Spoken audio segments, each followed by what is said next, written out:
না দেখলে আমার মনটা ভরে না, সেজন্য একটু দাঁড়ালাম। আমি তো এত বৃদ্ধ হয়ে যাইনি এখন, আমার বয়স মাত্র 81 বছর। আমি ভরসা পাই যে আমার পাশে বসে আছেন তরুণ, উনি নামেও তরুণ, আসলেও তরুণ। তারও পাশে রয়েছেন সুশান্ত বাবু। এই আরো কি মনের শান্তি প্রশান্তি সব। আমি এইসব থেকে অনেক ভরসার জায়গায় চলে আসছি, খুব ভালো লাগছে। গল্প করতে হবে না, এই গল্প আসছি তখন আমার তো এখানে বসার কথা না, আমি তো দেখতে আসছি। ওই ওর সাথে কথা হলো,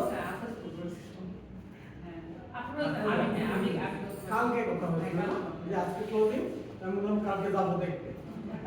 দেখতে এসে ওই হাসপাতালে আইসা গেলাম ফাইসা, ওই রকম আমার ফাইসা গেলাম, এদিকে বসলাম, আবার ওই দিক দুই ভাগ হয়ে গেল।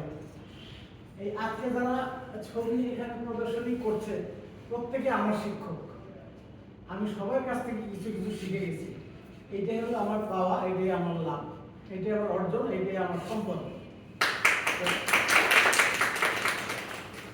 এই প্রদর্শনী আসলে দেখার একটা কারণ আছে।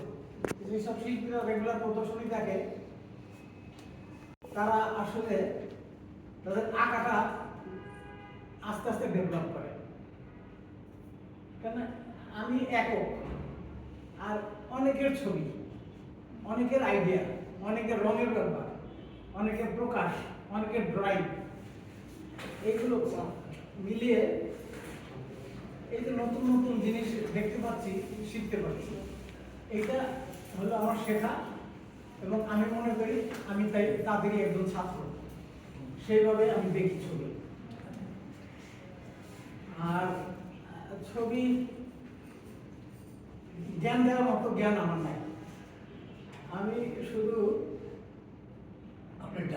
আপনাদের মতোই একজন আর্টিস্ট। আমার বয়সটা একটু বেশি, আপনার বয়সটা একটু কম, সবাই সমান আর্টিস্ট, কারো তো মোটেই কম না।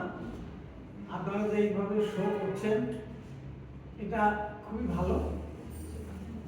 এই শো করার তাগিদে হলেও ছবি আঁকা হয়, এবং ছবি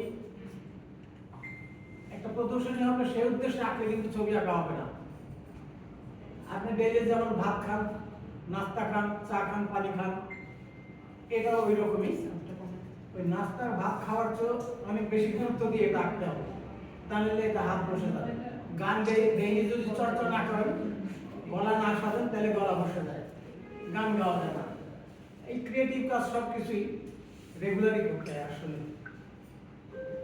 তো প্রদর্শনী অনেক ভালো হয়েছে, অনেক ভালো হয়েছে, খুব ভালো ভালো কাজ এসছে, আমি দেখেছি, চমৎকার। প্রত্যেকটা কাজ আলাদা আলাদা ভাবে দেখেছি, প্রত্যেক শিল্পীর সঙ্গে কথা বলেও জেনেছি। কোনোটা একটু দুর্বল আছে, রেগুলার রাখলে সবল হয়ে যাবে, এটা নিশ্চিত করে বলতে পারি আমি। তো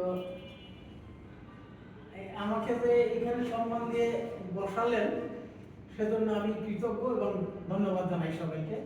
আপনারা ভালো থাকবেন, আপনাদের চর্চা চালিয়ে যাবেন। ধন্যবাদ।